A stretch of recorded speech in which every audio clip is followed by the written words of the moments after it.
I stood frozen as Iris swept into my workspace, her entourage of executives trailing behind her like obedient ducklings. 23 years old with a business degree still warm from the printer, while I'd spent double that time building our client portfolio. Everyone, I'd like to introduce Mona, who'll be handling our legacy accounts, she announced, gesturing toward me as if presenting an outdated office printer. From now on, she reports directly to me. The room went silent. Nobody looked at me, not Trent from legal, not Kip from accounting, not even Darlene who'd shared lunch with me every Wednesday for a decade. They studied their shoes, tablet screens, anything but my face. We need fresh energy in the European markets, our CEO said, his hand on Iris's shoulder. Mona can help you understand our history while you lead us forward.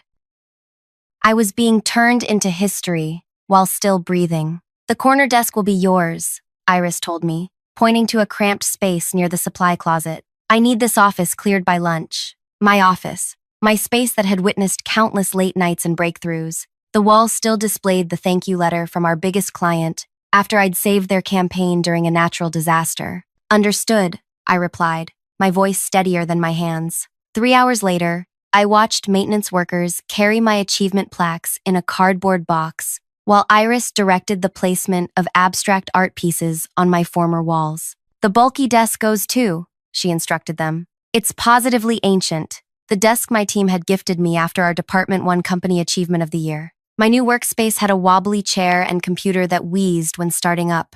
My phone rang. Howie, my direct report for 8 years. Mona, I'm sorry, but Iris has called a team meeting in the Willow Room. When? Right now. She said it's just for the team leads. I was being excluded from a meeting with my own team. No problem, I lied. After hanging up, I noticed an email from Iris to the entire department. Growth Strategy Implementation. Moving beyond outdated methods. Attached was a 16-page presentation. I opened it and felt my breath catch. These weren't just similar ideas to what I'd proposed 6 months ago. These were my exact proposals, down to the specific market penetration targets for Portugal and Greece. The same proposals our CEO had deemed too ambitious when I presented them. A sticky note appeared on my desk at 4:30. My office, 5 p.m. sharp.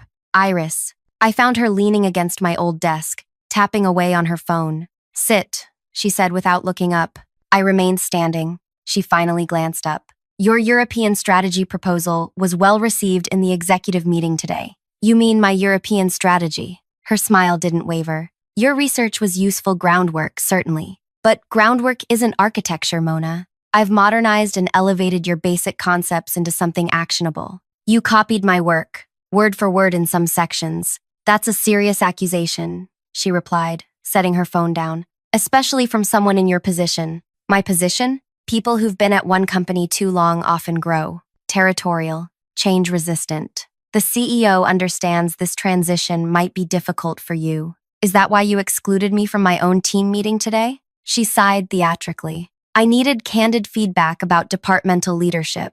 People aren't always comfortable speaking honestly with their former supervisor present. The implication hit like a physical punch. She'd been gathering complaints about me. We're restructuring the department next month, she continued. Some roles will be eliminated. Others will evolve. Your future here depends entirely on your ability to adapt. The threat was unmistakable. Is there anything else? I asked quietly. Yes, the Winterman presentation tomorrow. I'll handle it. The Winterman Group, my client for 16 years. Their CEO had specifically requested me for their annual review. Oliver specifically asked for me to present. I spoke with Oliver this morning. He understands the new direction. She was systematically stripping away everything I'd built. My role, my relationships, my reputation. That's all, she said, attention back on her phone. I walked out, passing the glass-walled conference room where my team still sat in their meeting. They fell silent as I passed, eyes darting away. Whatever Iris had told them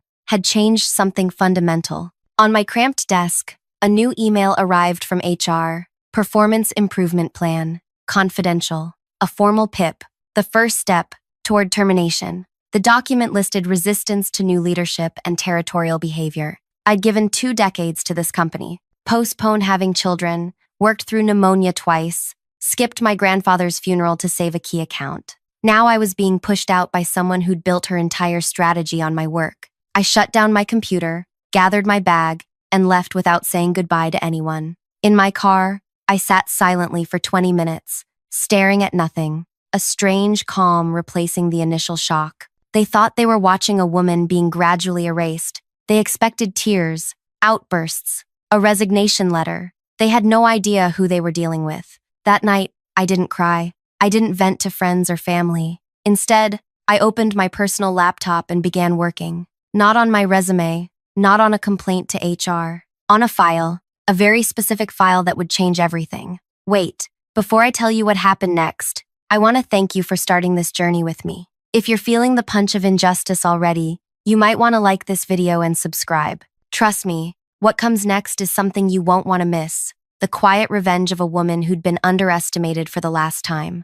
My name is Mona Teller, and until 3 weeks ago, I was the Senior Director of International Growth at a marketing company that had just merged with our biggest competitor. The merger had brought changes, certainly, but none of us expected the executive team to place a newcomer directly above me with no transition period. I joined the company straight out of college, back when we occupied half a floor in a downtown building with questionable heating. We now had offices in 11 countries. I'd personally opened 7 of them. My team respected me not because I demanded it, but because I'd earned it. When Bella's mother was diagnosed with cancer, I rearranged her entire work schedule so she could drive her to treatments. When Penn's apartment flooded, I helped him find temporary housing. When Howie struggled with his first major client presentation, I stayed late for a week straight until he could deliver it flawlessly. I knew their children's names, their anniversaries, their dreams beyond our company walls. Iris knew none of this. To her,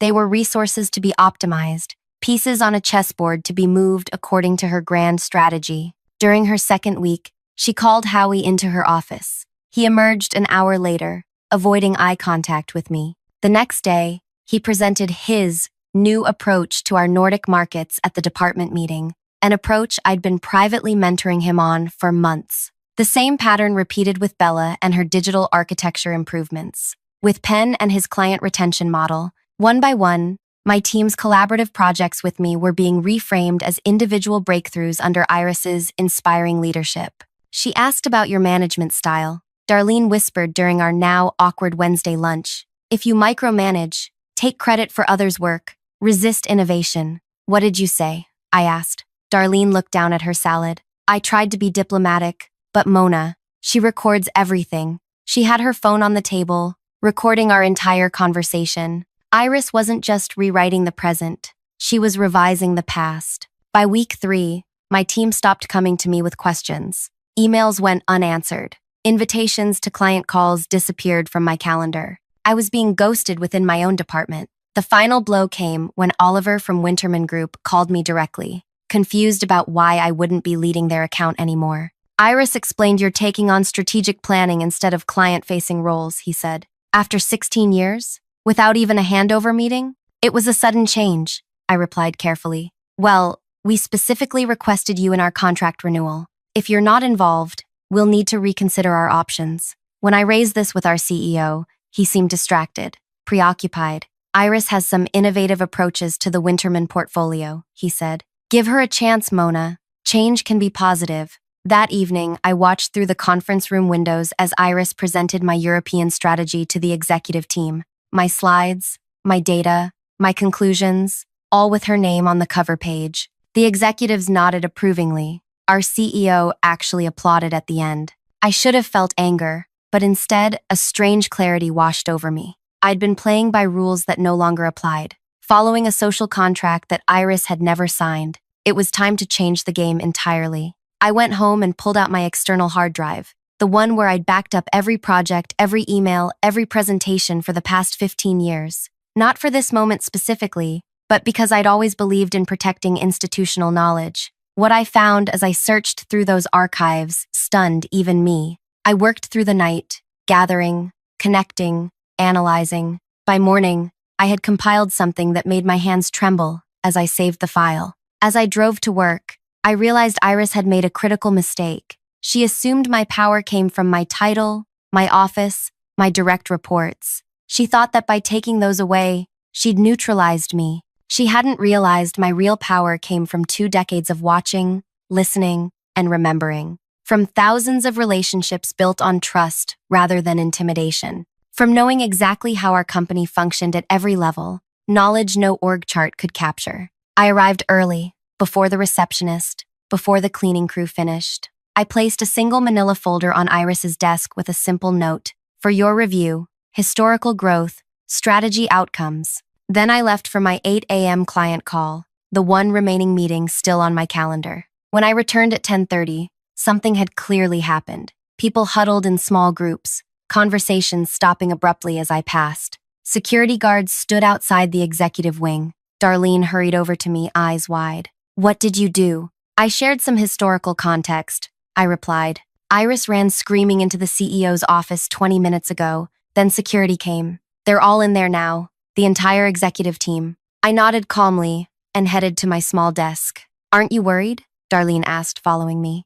"About what?" "About," she gestured vaguely toward the executive offices. "No," I said simply. "I'm not worried at all." At noon, an email arrived from our CEO's assistant. "Meeting requested. Executive conference room. Immediate." The walk to the executive floor felt surreal. Eyes followed me, some curious, others fearful. Whatever was happening had rippled through the entire office. I found our CEO Gerald seated at the head of the table, flanked by our legal counsel and HR director. Iris was nowhere to be seen. "Sit down, Mona," Gerald said, his expression unreadable. I chose a seat directly across from him, placing my hands calmly on the table. "The file you left for Iris," he began. "Where did you get that information?" "From our company archives," I replied, "plus publicly available financial records." The legal counsel, a stern woman named Wilma, leaned forward. "You've made extremely serious allegations." "I haven't made allegations," I corrected her.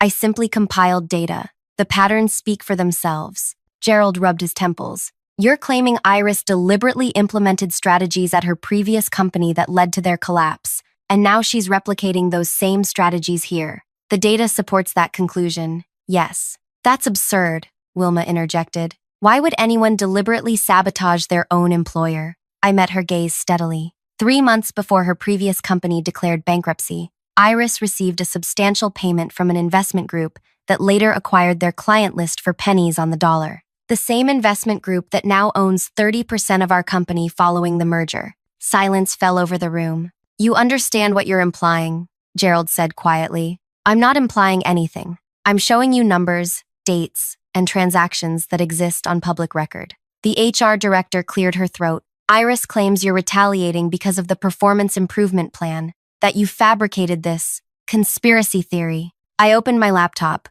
"Would you like to see the original sources?" "I've indexed everything." Gerald's phone buzzed. He glanced at it, then stood abruptly. "Wait here." When the door closed behind the three of them, I remained perfectly still. Through the glass wall, I could see them huddled with several executives I didn't recognize, likely from our parent company. 20 minutes passed before Gerald returned alone, looking 10 years older. "Iris has been suspended pending investigation," he said, sinking into his chair. "The merger oversight committee is flying in tonight." "I see." He studied me with new eyes. "You've been with us for 20 years. 22, actually. Why didn't you come to me directly with this information?" I considered my answer carefully. Would you have believed me? Over the rising star who promised to double our European market share in 6 months? His silence was answer enough. "You authorized her to place me on a performance improvement plan after 2 decades of exemplary reviews," I continued. "You allowed her to dismantle my team without consultation. You applauded when she presented my strategies as her own." He winced.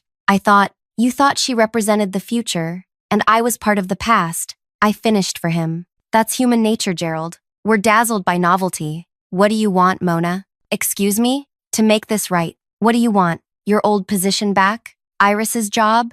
I almost laughed. "I don't want her job." "Then what?" "I want respect. Not just for me, but for every person who builds something valuable in this company. I want leadership that values institutional knowledge alongside innovation. I want credit given where it's due." Gerald nodded slowly. "That's reasonable. And I want Oliver's account back today, before their contract reconsideration deadline." "Done." I stood to leave, but Gerald stopped me. "The file. How long have you been working on it?" "I haven't been working on it at all," I replied. "I simply pay attention. I always have." As I left the executive floor, My phone chimed with messages from team members who'd suddenly remembered my existence. I ignored them all. At my desk, I found Darlene waiting. Security took Iris's laptop, she whispered, and they're scanning her emails. What's happening? A correction, I said simply. By evening, Iris's name had been removed from the company directory. Her office, my former office, sat empty, the abstract art already gone from the walls. At home that night, I poured a glass of wine and finally allowed myself to process the day's events. My hands shook slightly as the adrenaline ebbed. My phone rang, an unknown number. Hello? Is this Mona Teller? A woman's voice, unfamiliar. Yes, this is Charlotte Weber, chairperson of the Merger Oversight Committee. I'd like to discuss your findings in person tomorrow morning. My stomach tightened. Of course. I should inform you that Iris has retained legal counsel. She's claiming wrongful termination and defamation. There it was, the counterattack. Of course Iris wouldn't go quietly. I understand, I replied, keeping my voice neutral. The information you compiled is concerning, but her legal team is questioning your methods and motives. Everything in that file can be independently verified. So you say. Charlotte's tone cooled. We'll need to examine this thoroughly. In the meantime, I've instructed Gerald to place you on administrative leave. The room seemed to tilt slightly. Administrative leave? On what grounds? It's standard procedure during an investigation of this nature. We need to ensure there's no perception of conflict while we review both sides. Both sides. As if this were a simple disagreement between colleagues. I see, I managed. We'll expect you at 9 tomorrow. Please bring all relevant materials. After hanging up, I sat motionless, staring at the wall. Administrative leave. The same status as Iris. In one swift move, they'd equalized us. Accuser and accused. My doorbell rang, startling me. Through the peephole, I saw Howie shifting nervously on my porch. I should have stood up for you, he blurted when I opened the door. We all should have. I let him in without comment. Is it true? He asked, following me to the kitchen. About Iris sabotaging her last company? You tell me, I replied. You worked with her presentations. Did anything strike you as odd about her growth projections? He looked down. The Nordic market targets. They're impossible without sacrificing our long-term client relationships. I tried to tell her, but she said you'd made us too cautious, too comfortable with modest growth. And what did you think? I thought. He hesitated. I thought maybe she was right. That maybe you had become too conservative. His honesty stung, but I appreciated it. The oversight committee is coming tomorrow, I told him. I've been placed on administrative leave, same as Iris. His eyes widened. That's insane. After what you uncovered? They're treating it as a personal dispute, her word against mine. But the evidence? Evidence can be interpreted different ways, especially when one party has powerful connections. Howie's expression hardened. Tell me what to do. How can I help?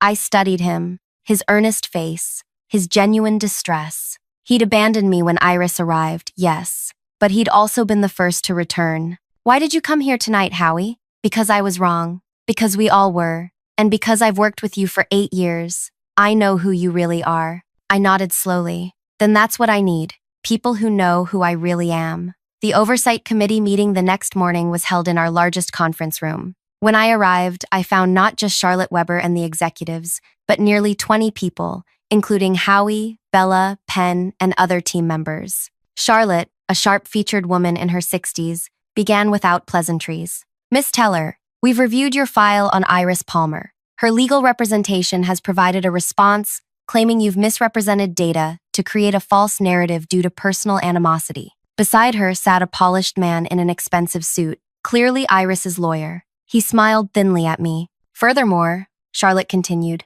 they've submitted evidence that you've been resistant to necessary changes, underperforming in your role, and attempting to undermine new leadership. My heart sank. Iris had prepared for this possibility, had been building a case against me from day one. Before we proceed with your response, Charlotte said, I should inform you that Iris has offered to drop potential legal action if you retract your claims and resign immediately. The lawyer slid a document across the table, a resignation letter, already prepared. The room went silent, all eyes on me. I looked at the paper, then at the faces around the table. Gerald avoiding my gaze, Charlotte watching coolly, Howie and my team members looking pale and worried. My hand reached for the document. I picked up the resignation letter, feeling the weight of every gaze in the room. The expensive stationery felt heavy in my hands as I slowly scanned the document. "This is quite thorough," I remarked, my voice steady despite the hammering of my heart. "Prepared in advance, I assume?" The lawyer nodded. "We wanted to make this transition as smooth as possible." "Smooth," I repeated. "For whom exactly?" Charlotte cleared her throat. "Miss Teller, I understand this is difficult, but actually it's not difficult at all," I interrupted, placing the resignation letter back on the table. "I won't be signing this." The lawyer's practiced smile faltered. "I strongly advise you to reconsider. Miss Palmer's counter evidence is substantial." I folded my hands. "I look forward to reviewing it. All of it." Charlotte nodded to an assistant who distributed thick folders to everyone present. I opened mine to find dozens of pages, emails taken out of context, performance metrics selectively presented, statements from team members that had clearly been carefully edited. "As you can see," the lawyer said, "Miss Palmer has documented a pattern of resistance and underperformance that predates her arrival. Your file was merely retaliatory." I flipped through the pages slowly, nodding as if considering their weight. Then I reached into my bag and pulled out my own stack of folders, one for each person at the table. "What's this?" Charlotte asked as I passed them around. "Context," I replied simply. The room fell silent as they began to read. I had prepared these folders all night, with Howie's help. They contained the complete versions of the emails Iris had excerpted, the full performance metrics showing our department's consistent growth, and most importantly, notarized statements from team members who had come to my home after Howie spread the word. Bella was the first to speak. She told me Mona was being pushed into early retirement, that I should distance myself if I wanted to advance. Penn nodded. She said the same to me, that there was a confidential performance issue with Mona that she couldn't discuss, but we should align with new leadership. She played us against each other, Howie added, told each of us that the others had concerns about Mona's management. The lawyer's face reddened. "These statements are clearly coerced. They're notarized," I cut in. "Each one given freely, with witnesses present." Charlotte was studying the folders intently, her expression unreadable. "This still doesn't address Miss Palmer's core claim, that your file on her previous company is a vindictive fabrication." "No, it doesn't," I agreed calmly. "For that, we need outside verification." I stood and walked to the door, opening it to reveal a man in his 50s, wearing a visitor badge. "This is Edward Torres," I introduced him, "former chief financial officer at Iris's previous company." The lawyer jumped to his feet. "This is outrageous! We weren't informed of additional witnesses." Edward took a seat beside me. "I was terminated 3 months before the company collapsed, after raising concerns about suspicious strategy shifts. When Mona contacted me yesterday with the patterns she'd identified, I recognized them immediately." Charlotte leaned forward. "Mr. Torres, are you claiming Miss Palmer deliberately undermined your company?" "I'm stating that the strategies she advocated for were identical to the ones that bankrupted us, despite multiple warnings about their long-term consequences, and that she received a substantial consulting fee from the investment group that ultimately acquired our client list." The energy in the room shifted palpably. Gerald, who had been silent until now, turned to Charlotte. "We need to involve our financial compliance team immediately." The lawyer was frantically texting on his phone. "My client rejects these baseless accusations. Mr. Torres was terminated for performance issues. His testimony is clearly motivated by personal grievances." Edward smiled thinly. "Actually, I was offered a generous severance package in exchange for signing a non-disparagement agreement, which I did sign, regarding the company itself. But that agreement doesn't prevent me from discussing individual employees' actions, particularly when those actions might constitute financial impropriety." Charlotte turned to the lawyer. "Does Miss Palmer wish to respond to these allegations in person?" The lawyer's phone buzzed. He glanced at it, his expression souring. "My client is unavailable at present." "I see." Charlotte closed her folder. "Then we'll proceed with a full investigation. Mr. Torres, we'll need a formal statement." "Already prepared," he replied, producing a sealed envelope, along with documentation of the timeline and transactions I observed. As the meeting adjourned, I remained seated, feeling strangely hollow despite the apparent vindication. This wasn't victory, not yet. Investigations could be derailed, evidence reinterpreted, narratives reshaped. Iris had powerful allies in the investment group. This was far from over. The room emptied until only Charlotte remained, studying me with new interest. 22 years at one company, she mused. "That's rare these days." "Loyalty used to matter," I replied. "It still does." to some of us. She gathered her papers. You'll remain on administrative leave during the investigation, but with full pay and benefits. Standard procedure. How long will the investigation take? Hard to say. These things can be complex. The unspoken message was clear. Powerful interests were involved. This could drag on for months, possibly years. I understand, I said, rising to leave. She stopped me at the door. Miss Teller, that file you compiled, how did you connect those particular dots? I considered my answer carefully. I've spent my career observing patterns in markets, in consumer behavior, in organizational dynamics. Some patterns only become visible with time and perspective, and patience, she added. Most people would have lashed out immediately when demoted. Reaction isn't the same as response, I replied.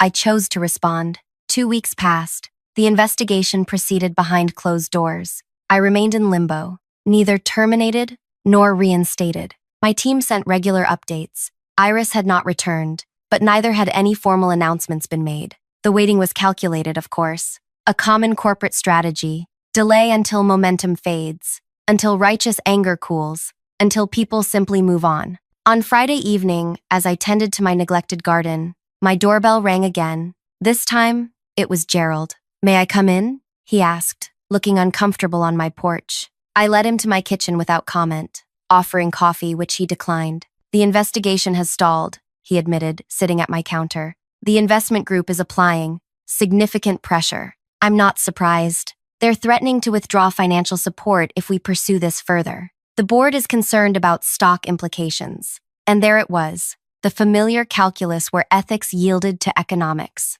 So Iris gets away with it, I stated flatly. Gerald winced. She won't be returning to the company. That's something. While I remain on administrative leave until everyone forgets, then get quietly phased out. He couldn't meet my eyes. We're prepared to offer a generous severance package. Of course you are. Mona, please understand our position. The investment group controls 30% of our shares now. We can't simply ignore attempted corporate sabotage. Actually, you can. That's exactly what you're doing. He placed a folder on the counter. Another settlement offer, no doubt. The board meets Monday to finalize their decision, he said. This is the best I could negotiate for you. After he left, I didn't open the folder. Instead, I poured myself a glass of wine and went back to my garden, losing myself in the simple, honest work of nurturing living things. My phone rang as dusk fell. Edward Torres. They're burying it, he said without preamble. I know. The investment group reached out to me,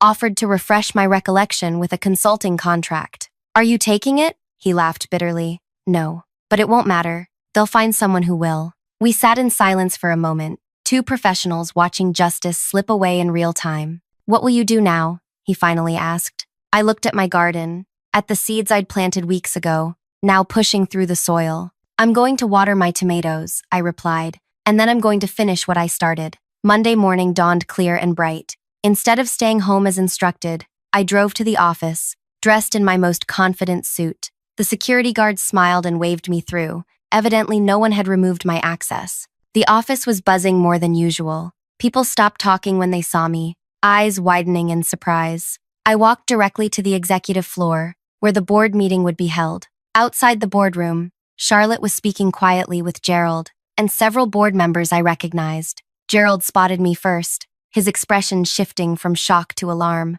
Mona, you're not supposed to be here. I know, I replied calmly. But I thought the board should have complete information before their vote. Charlotte stepped forward. Miss Teller, while I respect your concern, this meeting is closed. Of course, I nodded. I just have one document to submit. I handed her a sealed envelope. This should clarify matters considerably. What is this? She asked, not opening it. The missing piece, I replied. The reason I was so certain about Iris's connections to the investment group. Gerald reached for the envelope. I'll make sure the board reviews it. Actually, I said, you should open it now. All of you. Something in my tone must have convinced them. Charlotte carefully broke the seal and removed a single page. The board members gathered around, reading over her shoulder. Their reactions told the story. Widened eyes, sharp intakes of breath, one man actually taking a step backward. Is this verified? Charlotte asked, her voice uncharacteristically shaky. Every detail, I confirmed.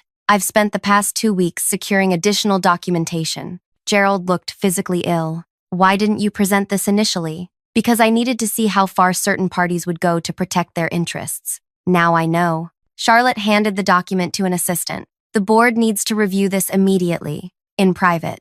I nodded and turned to leave. Mona, Gerald called after me. Where are you going? I smiled for the first time in weeks. To clean out my desk. I won't be needing it anymore. As I walked away, I heard the boardroom door open and urgent voices calling for immediate legal counsel. By noon, the news had spread throughout the company. The investment group that had engineered our merger, the same group that had acquired Iris's previous company's client list, was actually a complex shell corporation, ultimately controlled by our main competitor. Iris hadn't been sabotaging her previous employer for personal gain. She'd been a planted operative executing a sophisticated corporate espionage strategy spanning years, designed to weaken and eventually acquire our client base through what appeared to be legitimate business failures. The evidence I'd uncovered didn't just implicate Iris. It revealed an entire network of placed executives across multiple companies, all working toward the same goal: the systematic dismantling of competitive barriers through manufactured failures disguised as market forces. My phone rang continuously. Reporters, board members, even regulatory officials. I declined all calls, focusing instead on packing my few remaining personal items. As I placed my coffee mug in a small box, Darlene appeared at my desk. The investment group's representatives just left in a hurry, she reported. Security escorted them out. I nodded, continuing to pack. Gerald's called an emergency all-staff meeting for 3 p.m., she continued. And there are people from the Securities Exchange Commission in the conference room. That was quick, I remarked. Mona, she hesitated. Everyone's saying you've saved the company, that you uncovered a conspiracy no one else saw. I closed my box. I just paid attention, Darlene. That's all. Are you really leaving? I picked up my box. My work here is done. As I walked toward the exit, my team gathered, forming an impromptu guard of honor. Howie stepped forward. Where will you go? He asked. I've received several interesting offers, I replied with a small smile. Turns out exposing corporate espionage makes one rather marketable. Will you at least stay for the meeting? Gerald wants to publicly acknowledge what you've done. I shook my head. Some acknowledgements come too late to matter. Outside, the spring air felt fresh and cleansing. I placed my box in my car and took one last look at the building where I'd spent most of my adult life. My revenge wasn't getting Iris fired or exposing the investment group's scheme. It wasn't even protecting the company from a hostile takeover disguised as a merger. My revenge was walking away on my own terms, with my reputation not just intact but enhanced. While Iris faced potential criminal charges and the investment group scrambled to avoid regulatory penalties, I had multiple job offers from companies who suddenly recognized the value of someone who noticed patterns others missed. Sometimes the greatest revenge isn't destroying your enemy, but rising so far above them that they become irrelevant to your story. If you've stayed with me through this journey, you know this wasn't just about workplace drama. It was about standing your ground when the world tries to erase you, about finding power in patience and observation. If my story resonated with you, hit that like button and subscribe for more tales of quiet strength and strategic thinking. And let me know in the comments, what patterns have you noticed that others missed? Sometimes, that awareness is your greatest power.